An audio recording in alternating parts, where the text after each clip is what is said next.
This week, Learning Saturday, we have interesting webinar and one power-packed workshop only for you. Morning 10 a.m., we have Festival of Beginnings, your first Crore journey with Kodeeswari, a women-only workshop where you can learn how to set goals, invest smartly, and take your first step towards 1 crore by Aishwarya, Mahesh, and myself. At 1 p.m., we also have a very interesting webinar, Make Your Superannuation Work Harder for You. This is specially for Australian NRIs by Nakul Janakiraman and Harshil Nichani. Don't miss out, register now and secure your seats now. Let me tell you something shocking today in this video, guys. We, this generation, are earning more than our parents ever did, but we are somehow the poorest. I will tell you why. By the end of the month, many of my friends were shattered. When asking them why, some spoke about impulse shopping, others about aesthetic items that they bought. A few felt completely tricked by all the financial products. When I put all these stories together, I realized something. There are 4 patterns, 4 money decisions that almost every young person is making, and these 4 decisions are what kept us poor. But before we get to those 4, let me introduce to Zara. Zara is 25. She is a person who shows zero emotion except when her salary SMS comes in on the first day of a month. When she started working, she dreamed of buying her parents a house. But today, she can't even dream of buying one for herself. She is buried under rupees 11 lakh debt. And listen, this didn't happen overnight. It wasn't one big mistake. It was a series of tiny slips. One EMI here, another swipe there. Slowly her whole life tilted. And the truth, many of us are living Zara's story without realizing it. How? It comes down to 4 money decisions. So in this video, we are going to see why our generation feels broke despite earning more, and the 4 money traps we keep falling into. Decision 1. Stimulus and response. Ads have moved inside your phone. There is a psychology concept called stimulus and response. You see an ad, that's the stimulus. You like, share or buy, that's the response. Repeat the cycle enough and it becomes a habit, habitual consumerism. Our parents had a way out. If an ad came on a TV channel, they changed the channel, newspaper ad, flipped the page, radio, switched the station. But us, we don't have that luxury because ads and content are now seamlessly merged. Scroll Instagram, you can't tell if it's a reel or lifestyle tip or an ad. Think back to school. There was always that one popular group. We admired them, copied them and wanted to be like them. Back then, it was limited to one classroom. But today, those popular kids are influencers with millions of followers. If they wear a t-shirt, suddenly everyone wants the same. A BCG report says Gen Z actually uses influencers as search engines to figure out what is cool. Imagine that the new billboard isn't a poster anymore, it's a selfie, and brands know it very well. Most of companies now have influencer marketing budgets. Why? Because it feels authentic. If someone you admire casually endorses something, your brain says must be good, no? That's exactly how Zara fell into the loop. One aesthetic reel, one influencer recommendation, 2 clicks, purchase done. If you don't filter the noise will filter your wallet. So this is the lesson from decision 1. Next, decision 2.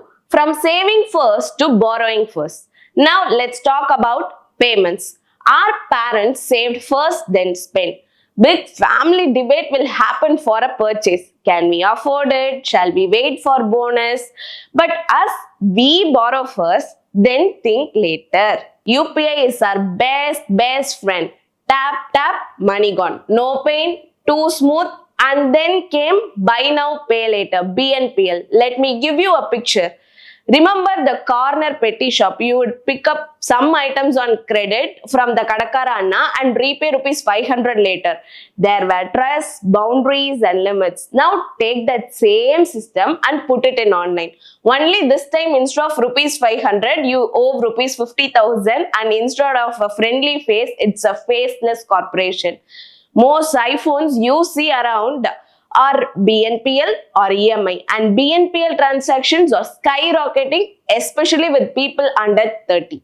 It feels harmless because everyone is doing it, but here is the harsh truth.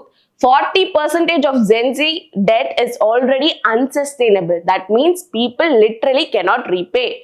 Compare that with our childhood. Back then, families sat together to decide even a table purchase. Today, someone like Zara can, on her phone alone, decide whether to buy her 5th outfit of the month on a 3-month interest-free plan or a 6-month with the interest plan. So, what is the lesson here? Convenience debt is still debt. Just because swiping feels easy doesn't mean repaying will be also. Next, decision 3. Lifestyle inflation, the real monster. We keep hearing India's inflation is 6%. But tell me honestly, does your life feel only 6% more expensive than last year? Open last year's grocery bill. Compare it to this year's. The costs are far higher, and it's not just essential. It is the upgrades, OTT subscriptions, Swiggy orders, Zomato Gold Premium, that new gym membership, right? This is called lifestyle inflation. Our parents upgraded slowly from cycle to scooter, from fan to cooler, from cooler to AC. But us, we upgrade every season, phone every year, OTT every month, restaurant every weekend. That's all. And this is why even if you are earning double your parents, you still feel broke because your lifestyle is growing faster than your salary. A salary hike can't save you if your spending hike is bigger than that. And finally, decision 4. Abundance, the silent secret enemy. Finally, the last challenge every generation had one. Our grandparents faced wars, ration cards. Our parents faced job insecurity, diseases. Our challenge is abundance. Unlimited jobs, unlimited apps, unlimited advice, unlimited must-haves. And when everything is unlimited, confusion becomes the real enemy. Apps, peers, influencers, society, everyone tells you what will make you happy, and we end up chasing everything. But here is the truth. Wealth isn't about buying everything, guys. It's about defining your enough. The bravest financial decision today is saying, I don't need this. Now, let's tie this together. Think about subscriptions. Maybe you signed up for a 7-day free trial to watch one movie. Forgot to cancel. Boom, money gone. And when you check, you realize it's not just one. Netflix, Prime, Spotify, YouTube Premium, iCloud, Zomato, gym, co-living, rent, maybe even your scooter, bikes, what not. One by one, small, your whole life is on lease now. Our parents, they saved for albums, books, DVDs. We rent access to everything, miss one payment, comforts vanish. Subscriptions or small leaks that become permanent holes. Bringing it all together.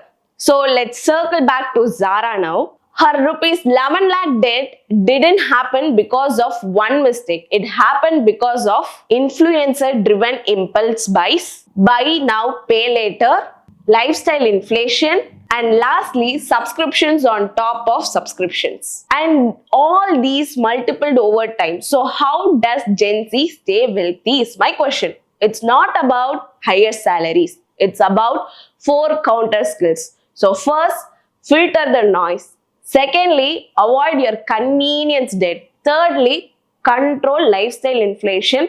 And at last, define your own enough.